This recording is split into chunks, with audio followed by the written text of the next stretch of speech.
रवि किशन और अरविंद अकेला कल्लू की फिल्म कसम तिरंगा के 25 नवंबर को सिनेमाघरों में देगी दस्तक। यूपी बिहार के सिनेमाघरों में मचाएगी धमाल। तो क्या है खबर जानने के लिए वीडियो को पूरा देखें और हमारे चैनल को लाइक सब्सक्राइब जरूर कर दें। जी हाँ, भोजपुरी फिल्म इंडस्ट्री में अब तक कई मुद्दों पर फिल्म बन चुकी है, लेकिन अब बहुत जल्द एक ऐसी फिल्म दस्तक देने वाली है जो देशभक्ति पर आधारित है और उस फिल्म का नाम है कसम तिरंगा के। बता दें कि यह फिल्म 25 नवंबर को सिनेमाघरों में दस्तक देने के लिए तैयार है। इस फिल्म में भोजपुरी के महानायक और गोरखपुर के सांसद रवि किशन के साथ विराज भट्ट और अरविंद अकेला कल्लू लीड रोल में हैं।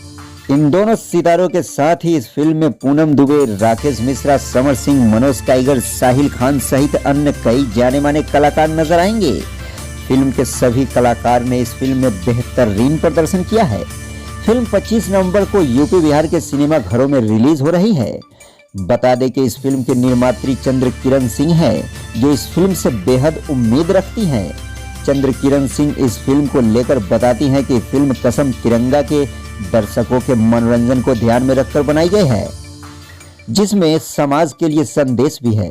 फिल्म में भोजपुरी जगत के कई दिग्गज कलाकार हैं जिन्होंने इस फिल्म में पूरी मेहनत की है। बता दें कि इस फिल्म के लेखक निर्देशक रवि भूषण हैं। फिल्म के सह निर्माता सूर्यभान यादव और मनोज मिश्रा हैं। वहीं इस फिल्म में संगीत ओम झा ने दिया है और गाने के लेखक प्यारे लाल यादव, श्याम देहाती, टुनटुन यादव और रवि भूषण हैं। वहीं मारधार और एक्शन दिलीप यादव और हीरा यादव ने दिया है। तो दोस्तों, देरी किस बात की, 25 नवंबर को सिनेमाघरों में जाइए और इस फिल्म का आनंद लीजिए और हमारे चैनल को लाइक सब्सक्राइब जरूर कर दीजिए।